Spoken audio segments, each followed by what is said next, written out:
So we are extremely lucky to have Lynette Keyowski. I hope I say your last name right. The managing director of Reach Canada and also the executive advisor to Second Century Ventures. So thank you for coming on, Lynette. Well, thank you for having me, Mike. Now, for those of us who don't know this, Lynette is actually my boss. So hopefully this goes over quite well. But, I guess I won't have to, ask any too hard of questions in this interview. So, I'll try to be easy on you. Yeah, let's use the term boss in like the loosest possible sense. Like, let's be real. You drive the bus way more than I do. Okay. See, the easy questions already. There we go. Yeah. All right. So obviously we've got lots to dive into on this. There's clearly lots going on in the world. One of the premises about this podcast is, thinking outside of the box of the ways that we used to do things and how things are sort of transcending into this new reality, whatever that may be. And we'll get to that. But you have a very interesting story. And I would love to hear it in your words.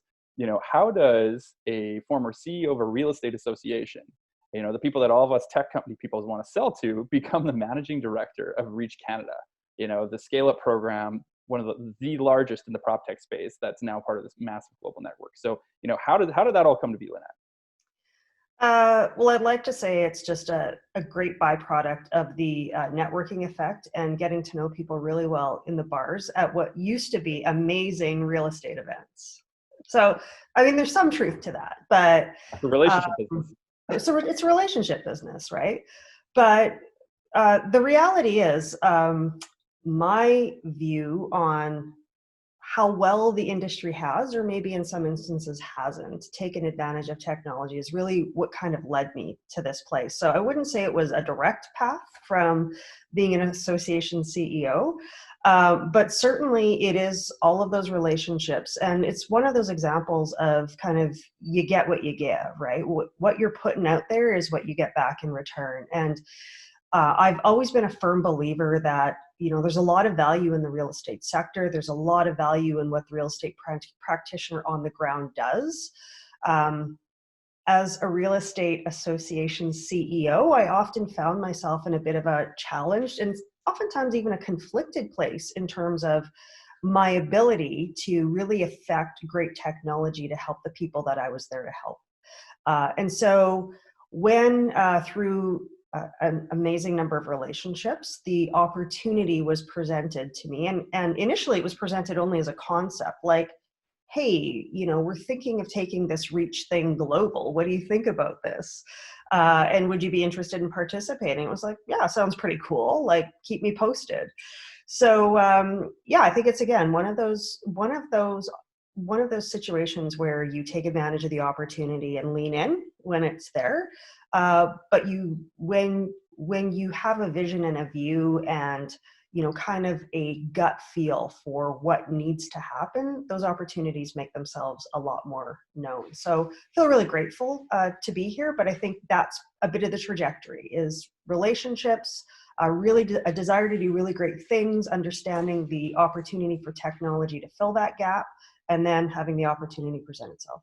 Well, and I mean, really, it's, in my view, on the surface, it could look a little bit, different. You've got the association side, then you've got the venture side.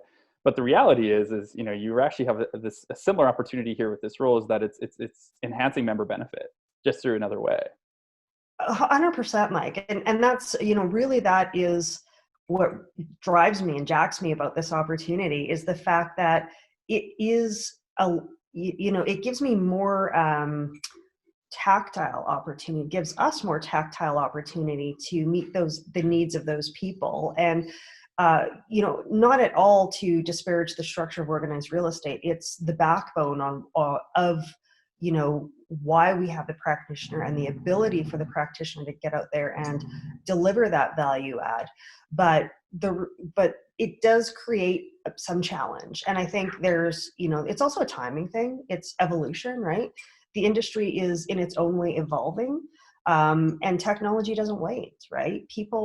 It's actually what I love about the space is the eternal optimism of entrepreneurs that really look at challenging issues and problems, and they're like, okay, we're going to go and solve that right now, right? It's not tomorrow, it's right now. And that's what's so cool, is we have this opportunity now to bridge that kind of gap. Very cool. Very cool. Okay, so going back to your life as an association CEO, because as a former tech founder, I know that with the conversations we had at the boardroom table is if we can only sell the association, Yeah. if we can get in front of the association, we can get our product in there, that's great. That's a company maker. We get break even. We go from there. So you're an association CEO, former association CEO. I would love to hear from your point of view, what that looked like as tech companies would approach you with their big new ideas and how they can enhance the members, and just sort of what that looked like from how often the process, and just sort of speak to that from that side. Yeah. So I think it's interesting, Mike, and I'm learning more about that process now in this role than I even knew about it then, right? Because then I was I was really just on the receiving end of a lot of those calls. And over the last decade or so that I've been in the industry, I've had the opportunity to talk with a lot of real estate tech companies and their approach to get their product to market. And it depends on the product, first of all. So there were sort of two streams that I would say we were generally approached with. One was, can we utilize you as the association as the conduit to get our product into the hands of real estate practitioners? So basically, can you just be our marketing channel or part of our marketing arm? So there was that aspect. And then the other piece was, the association type of technology, right? So you had backend CRMs, you had MLS systems, lockbox systems. And then as that evolved, add-ons or ancillary products that would enhance how we delivered those products. And then sort of more recently, there was the hybrid of the two. Can we utilize your existing core technology as the association? So again, your backend CRM or your MLS system to integrate our solution to then get it into the hands of your members. And so that conversation evolved a little bit. So how often? That would depend. It would depend on, it obviously depends on your market size, right? So I was the CEO of, an MLS or an association of about 1,500 members. So, we'd be on the smaller side, but likely in that bucket of the largest number of associations from a population distribution size. So the biggest associations in Canada, there are only a few of them at the high end in terms of a large number of members, large number of associations kind of in the middle, and then you've got, some of the smaller ones. So we would be approached, quasi-regularly. The Okanagan is also a really great market opportunity. So there's a lot of high value houses, really great exposure opportunity. So what that would look like is often I'd get an email or a cold call from a founder or a CEO of a tech firm, and I'd be like, hey, we'd really love you to look at this great solution. We think it's going to be, the next best thing for real estate practitioners. Can we have a meeting with you? So, that would happen maybe, once a month, give or take, at our association's level. And there's always a bit of a lens that we look through. So, one is, are you looking to us to be a conduit? Because a conduit at the association doesn't necessarily mean there is a guaranteed market opportunity there, right? So we could put you on our list of preferred vendors, or we can, give you access to the roster, but you still have to go and do the work and sell your product. On the other end, if it was about a piece of association technology, it was, okay, how do we justify the additional spend out of our members' money? Because that's how it was always viewed, and we had a responsibility to the members, that this is actually going to be a value add to how we deliver services to them, right? So the lens we often look through was, does it allow us to better serve the member, or does it add value to the member's business? So those were kind of the quasi lenses, and every association has their own process to go through. Sometimes it's just very operational. Sometimes it's a very long sales cycle where you go through committees and boards and recommendations and pilot periods. So again, it depends on the organization, which is a piece of advice I have for tech firms. Get to know your association. They're not homogenous. And the third piece around that was, the dynamic between the broker community and the association. And I think that's a big piece that tech firms don't really understand is there is an internal dynamic between the member brokers and the association that they need to understand so that they are approaching the sales cycle in the best way. Because brokers don't want the association to deliver business tools to their members. That's their job. It's their differentiating factor, right? So, so there are some unique political nuances that tech companies, I think, would stand well to understand.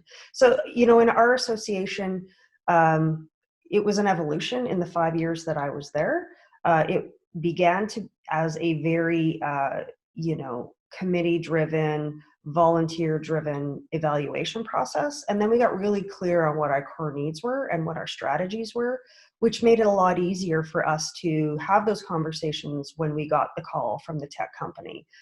Does this fit in terms of our direction or not, right? And if it doesn't right now, how do we make sure we keep it on the radar for when it does? So that was my experience. Very cool. So two like key questions jump out at me. Number one, do cold calls and emails work? And number two, what are the 3 do not do's when approaching an association? So if you're going to go cold, what do you not make sure you do right now? That's a great question. Yeah, so I think the first thing, if you're going to go, do cold calls work? Often not, right? Often not, because association executives in particular, have a lot on their plate. There are a lot of competing factors there. And even if it's not the CEO, even if you're talking to the, in a larger association, the CTO, or, somebody that's in charge of deploying technology, there are a lot of competing needs. And I think the important thing for tech companies to understand is, if you're approaching the association, what are the 2 buckets that which one of the 2 buckets are you approaching on? Is it core technology? And if it's association based, if it's core technology, I call that the tech that agents need to do their business every day. Without it, they could not do business. And so in our world, that was the MLS system. It was the lockbox system. In some instances, it was, and again, technologies evolve, but it would be a mobile app or some type of a data analytics piece that, now enables them to be that expert in the market, right? Those are kind of the areas that associations are safe to play in, that don't start to step over that line of delivering business tools, like on behalf of the broker. If it's about a marketing arm, then, there needs to be a value add back to the association to say, if you help us, here's how it will benefit you in your ability to serve and support and boost your members' businesses. So cold calls often didn't work, at least not for me. And I felt like I was a fairly, savvy CEO when it came to the new tech that was on the market, and really also savvy in terms of what tech is needed in the space, right? Not just nice to have, but it would be really great if we had tech that could solve this pain point on behalf of our members or on behalf of our association. So be really clear about the pain that you're trying to solve. I think that's one thing. Build the relationship, right? So the relationship is king. It is in so many areas. So, if you're going to cold call, take the opportunity to either demonstrate to me that you already know me or my association and what our needs are, or that you want to take the opportunity to learn what that is. And I think the important thing about that is associations want to know that if they're deploying tech, they can build a really great relationship with the company that they're partnering with, right? And that's often the decision-making process. Like, I've not only been part of processes, but I've heard of processes where, we selected that company because we loved their team, right? The tech, we could give or take the tech. It's, we could have taken the competing solution would have probably given us the same result, but really they bought you as the founder. They bought you as the team, right? And so I think relationship is king. So the don't do's, don't tell me that you're going to solve all my problems, because nothing does if you can't demonstrate that you know what my problems are, right? So I think that's the first thing, or my members' problems. I think the second thing is really do your homework, right? It's no different than a relationship and a dating process, right? You kind of want to know that you want to get to know the association and what their rhythms are. Are they an association that's driven by committee decisions?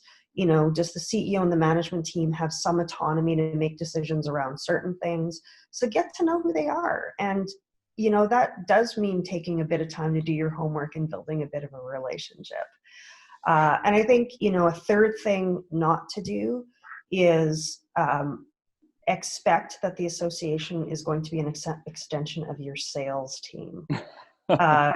That is, probably the biggest misnomer I've had of companies is like, well, we'll rev share with you. And the expectation is, we're going to rev share with you. And that therefore you're going to get out there and you're really going to pitch our product on our behalf. Right. And the reality is an association doesn't have the depth or the knowledge of your product. And so you probably don't want them out there. And, every organization kind of has their plate full in terms of the strategies that they're deploying. And it's often not about deploying tech. That's so helpful and so interesting, because I think, for even the most savvy of tech companies, that differentiation between core technologies for the association versus business tools for the brokerage, and the optics between delivering a solution as an association to members that doesn't step on the toes of the broker members who are also your members is such an interesting line to navigate. And the reality is it's there, and so you have to do it. But at the same time, as an association, you have to continue to enhance the value proposition to your members. And so what they see as core technology, from my experience, is a lot of them just take that for granted. That's an expectation. So then as an association, you now have this place where you can't offer certain things because it impedes upon the optics of a certain relationship, but you still have to prove and enhance your innovation level. So I guess to flip that question on its head, 180, how do associations enhance member benefit, especially considering how constrained they are with what they're already doing for their membership? Like, what is the best approach? And then furthermore, how is that approach going to change, in your view, in a post-COVID world? Yeah, I actually think COVID offers a massive opportunity to the association world. I really do. And the reason I say that is, partly what challenges associations is how they view technology, right? And I'm making that statement very categorically and applying that blanket to the association world. And really, there are so many shades of gray, and that shade of gray applies across every association. So while those lines are there that you talk about between core technology and business tools, there are massive shades of gray depending on which association you're talking to and talking with. So they're there to a certain degree, in every organization, but that's where it's important for tech companies to really understand what shade of gray they're dealing with when they're dealing with an association. Now, having said that, if I do sort of just apply, that blanket, a blanket view, I think what COVID offers associations is an opportunity to really step back, and really it's the sector, right? The real estate industry, but especially associations, on what is core technology, because that line has also shifted over time, right? It's not just an MLS system anymore where it's, this is the only place that you can get access to the listing information is through an MLS system, right? MLS systems and the data that they contain are now being leveraged to deliver other core pieces of technology and tools to the real estate practitioner. So things around data analytics, data sciences, deeper intel into those hyper-local neighborhoods and geographies. And and companies are also looking to leverage MLS data to augment what they are in turn providing as core business tools back to real estate practitioners. So I think what COVID offers, Mike, is an opportunity for associations to say, okay, our members can't be belly to belly like they used to be, right? They can't anymore. They have had to change how they do business, right? And so the way associations would view core technology is, are we enabling our members to sit at the kitchen table with their client and give them the knowledge they need and to demonstrate that they are the market expert and they are the one that is going to help them through the transaction? That's really the lens that associations sort of look through. That's changed now, right? So it's no longer sitting at the kitchen table, and it's no longer just the information that they're disseminating. It's now, how can we enable our members to disseminate that information? And how can we continue to keep them top of mind and at the front of the end of that transaction, and really that trusted advisor throughout the length of the transaction? So in my view, this provides associations an opportunity to really think about core technology as enabling the process of the transaction, not just the intel that backs that process any longer. And, I think this could be a much needed opportunity for that association world to pivot its thinking around its role in delivering that technology, which I think would be really, really cool and would elevate the value prop of those associations back to their members. Well, it's interesting because, let's say 6 weeks ago, you could make the argument that an efficient online process was a brokerage's advantage, right? And so then it was a business tool. Now in a post-COVID world, that's not an advantage. It's just, that's a way of doing business because you physically can't do it another way. So you've removed that as being a competitive advantage from the brokerage's point of view because everybody's doing it. So then at that point, as you sort of allude to there, the association almost needs to pivot and say, well, now anything around that process is actually a core business tool, or a core process tool, however you want to frame it. And so, but that said, they're still saddled with all this additional workload. So now we're saying, okay, the associations have to have an opportunity here to look at adding more value there, but they're encumbered with a ton of other things still on their plate with obviously everything else that they're doing. So, how do associations do that? And what should they be looking for?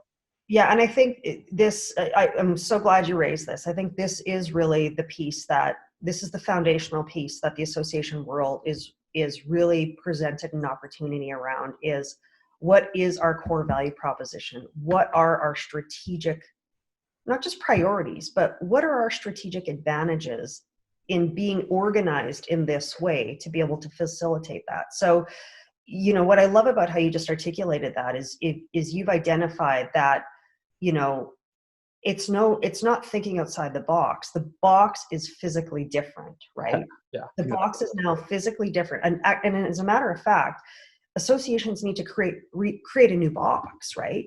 And it may no longer be around demonstrating value of a realtor. It may no longer be around providing a great MLS system. It might not be around, PR and those types of things, and professional standards. It may now be around, the competitive, as you've noted, the competitive advantage of our brokers has now been wiped away, and everybody is now working from that same new plateau. We now have to build a foundation on top of that new same plateau, where brokers are then going to have to figure out where their competitive advantages are on top of, right? And so that's the new dynamic that I think COVID is offering associations, is to think about how to rebuild that foundation and then the box on top of it. And I'm excited about that, because I think it's, sort of that thing that the industry, the association world has wrestled with, is how do we move from a thinking around just how to deliver, how to support that member-to-member cooperative selling system? Like, we used to use technology called catalogs, right? And now the technology is just an online MLS information sharing system. And when we had catalogs, we took that and we took that information, we delivered print magazines. Well, now we take that information and we display it, on real estate portals. So we haven't really talked about a different process. We've just shifted the technology that's allowed us to do the same things. I think the place we're in now gives associations the opportunity to think about how we do things differently. Right. So it's not about doing the same things in a different way. It's about how do we just completely dynamically shift what we do. Well, and I think the interesting thing is that the industry has seen a version of this coming. They just didn't, I don't think anybody could have predicted that it was going to be a global pandemic. That was the straw that broke the camel's back. I think, if you look back, you have Korea Strategic Alternative or Initiatives back in 2013. You have the danger report from NAR in 14. You have the danger report for Korea in 15, right? Saying all these things are going to change, where the box will be recreated. But, at that point it was capital, it was outside tech companies, it was all these other, threats to the industry. And arguably, so if you think back, we're talking 7-8 years of forward-looking change, and we have seen the change occur. And then literally at the drop of a hat, you have, 8 years of change completed in 4 weeks, right? Totally. Almost overnight. And so you've got yourself there. So clearly there's huge opportunity there, which I'm going to switch gears again. So say now in your role with Reach, so, your role with Reach, you're laser focused, and, we're laser focused on delivering an immediate benefit to the members by helping, tech companies scale and grow and empowering them. And obviously what we are looking to do has changed too. And that focus. And so, from your lens now as the managing director of Reach Canada, what are you most excited about for those opportunities in those tech companies? Like what gets you, up in the morning when you're talking with, different tech players out in space? I love this question, because it's been, probably the most refreshing piece of what you and I have been able to create is, how do we bridge that gap, right? How do we now bring great tech into the hands of the practitioner? And not at all, I want to be really clear, like, not at all identifying the association world as a barrier, right? Not at all. It's about bringing an understanding of the challenges and the parameters that they have to work with, and allowing that to become more of a conduit, but a conduit in a way that it meets the needs of everybody along that pathway. So it's not about going around them. And, you and I have been very focused on engaging the association world into our initiative, because we recognize that there's an opportunity to facilitate and really bolster the association world in this regard, in terms of helping their members adopt technology. But what gets me excited about some of the tech that I'm seeing is a couple of things. Technology moves faster now than it ever did before. I mean, you don't have all of the, and this is even an antiquated statement, but you don't have all of that back end infrastructure that's been, invested in years and years and years ago, that frankly, the industry is still operating on the back of, right? So if I think about some of the, more prominent tech out there, it was built in the era where all that data had to be physically stored in physical locations. And that's the technology that practitioners are relying on day to day, right? So first of all, I'm really excited about the new tech that is, faster, nimbler, more flexible in terms of its ability to adapt. So that's the first thing. But the second thing is, what I'm excited about is seeing the amount of tech that's out there ready to disrupt the process of how real estate is transacted. So it's not a disruption of the real estate practitioner. And I think, all of those references that you pointed out in terms of CREA strat plans, danger reports, they all pointed at these things as threats, and threats to the practitioner and threats to the industry, right? And the reality is they're not. They all present themselves as opportunities for the industry and the practitioner to evolve the process to mitigate those factors. And the factors aren't threats, they're just the reality of how a world is evolving, right? And to your point, COVID's just put that evolution on steroids, right? But what it's also doing right in this moment is it's giving us a moment to pause, right? We've hit the pause button on a lot of things. And so we know coming out of COVID, things are going to be different, right? But we are also given this opportunity to contemplate how we want them to be different. And so what's so exciting about the place we're at right now, prior to launching this program in Reach, is we're watching companies literally kind of create that narrative, right? That future narrative. And it's like, okay, this is what our product was going to do in that world. And here's how it was either going to help or facilitate the process or shift things a little bit differently. And they're like, but just a second, it's either given us a massive opportunity right now, right? Because we already saw where this thing needed to go and we're there now, right? COVID's put the brakes on everything and everybody has to work from home. So, all of our VR stuff and our, AI stuff, it's all super applicable like in the moment, and we can't scale fast enough, right?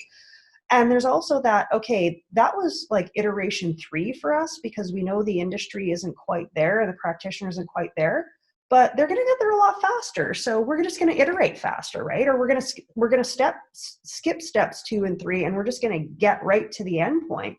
So I think technology is going to be right there, ready and waiting for when things get back to normal. And that's what's so exciting, is conversations you and I were having with some of these tech companies, 3 weeks or 6 weeks ago have now shifted slightly to, we're not necessarily on hold. We're more excited than ever about what the future is because we've now had this opportunity, right? So I think it's going to be really interesting to see where that intersection happens, and when the world is ready to get back into whatever normal is, it's going to be a very different normal. And I think the opportunity is there to take advantage of it for the practitioner and the tech firms to probably in a way never seen before really come together. Well, and what I love is, you've got that classic adoption curve, right? So you've got your early adopters, you've got your early majority, your late majority, and you have the laggards. Like literally, it's laggards.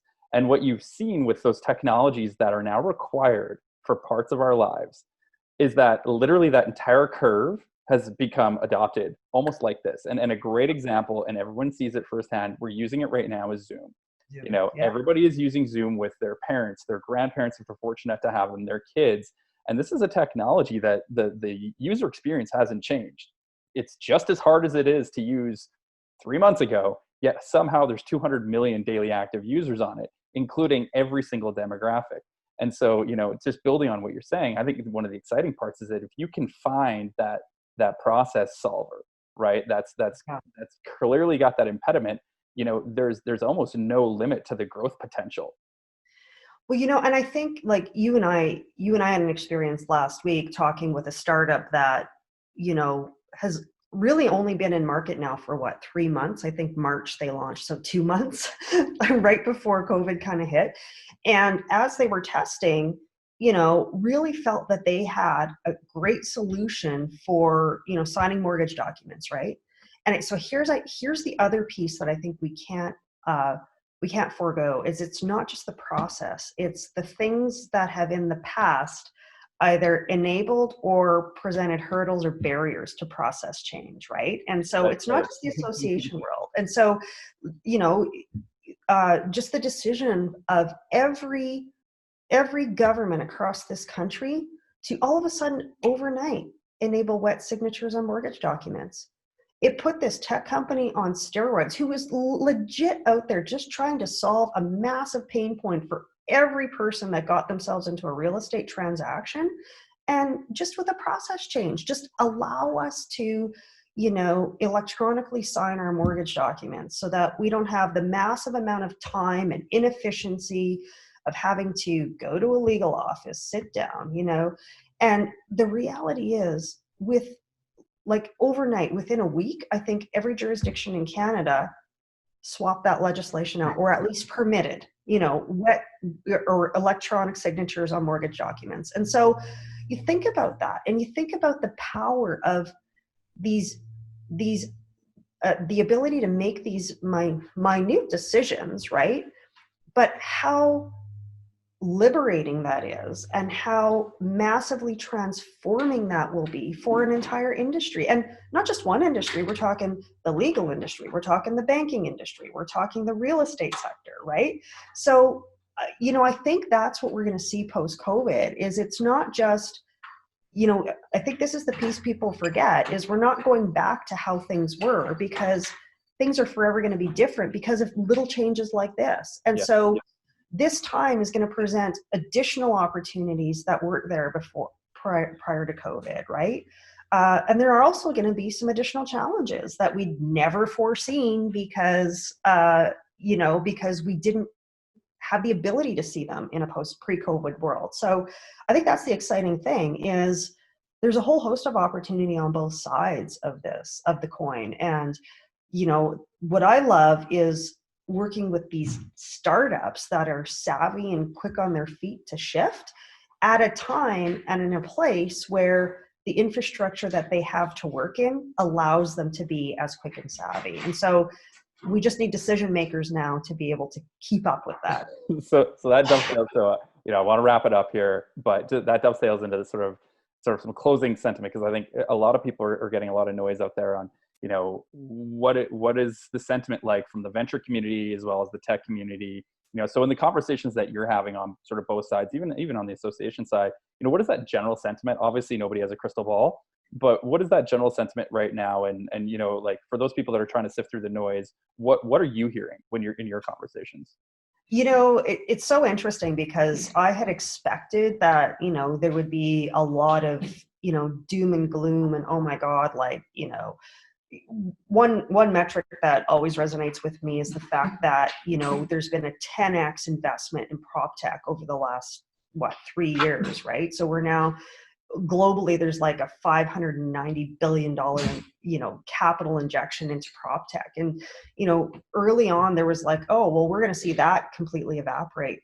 It's almost the exact opposite. When I'm talking to venture, when we're talking to startups, when we're talking to major corporates who see technology and investment in tech, you know, tech infrastructure like Reach, right? That optimism is still, it's still right there. I would describe it as kind of simmering under the surface now, because nobody really kind of knows where it's going to go, but it hasn't gone away, right? It's been like, I've often used this analogy. It's just the pause button's been pushed, right? So, you know, I had a conversation with somebody that's really in tune with tech investment in the US a couple of weeks ago. And they articulated the same thing from their point of view. It's like, you know, everybody still has their KPIs. Everybody still has their targets. That money didn't go away. It's still there. People are they're just sort of waiting to see where to direct it now, right? And so we talk about all the shifts and all the opportunity that this period of time has offered. I think everybody is waiting to see where those best bets might be, but they're still going to spend the money. And the corporates still want to partner with great initiatives that are going to allow tech and direct tech into those places, into the, you know, to lean into those places where there's the most need, right? That's what I'm so jacked about in terms of our, you know, our position with Reach is we just are that conduit, right? We're not out there to necessarily, you know, pick the winners and losers. We're out there to guide the great tech in the direction of where the biggest need is, right? And so, you know, we're the facilitators, and the fun part is marrying and connecting all those dots, right? So it's an exciting time. I think it's an exciting time for those that choose it to be an exciting time. Fair enough. At every level, right? Whether you're a tech founder, whether you're an association, whether you're a venture capitalist, you know, I think opportunities are going to present themselves just All like right. they do in any crisis. So last question. You know this one's coming. It's not on the script though. So it's NAR. It's 2021. Okay, so not this one coming up. It's 2021. You are doing a keynote speech at NAR, and what is the topic? What are you telling people? Yeah, so 2021, like The 18 months. Like, yeah, we're talking 18 months. I think what we're telling people is, you know, it's never been a better time to invest in real estate technology. It's never been a better time to invest in your own ability to evolve. You know, I think 18 months from now, it's going to take some time for people to come out of this, right? It's going to take some time, not just for people, but for our processes to come back out of this. I think, you know, NAR 2020, people are still going to be, if we're in person, hopefully, yeah, right?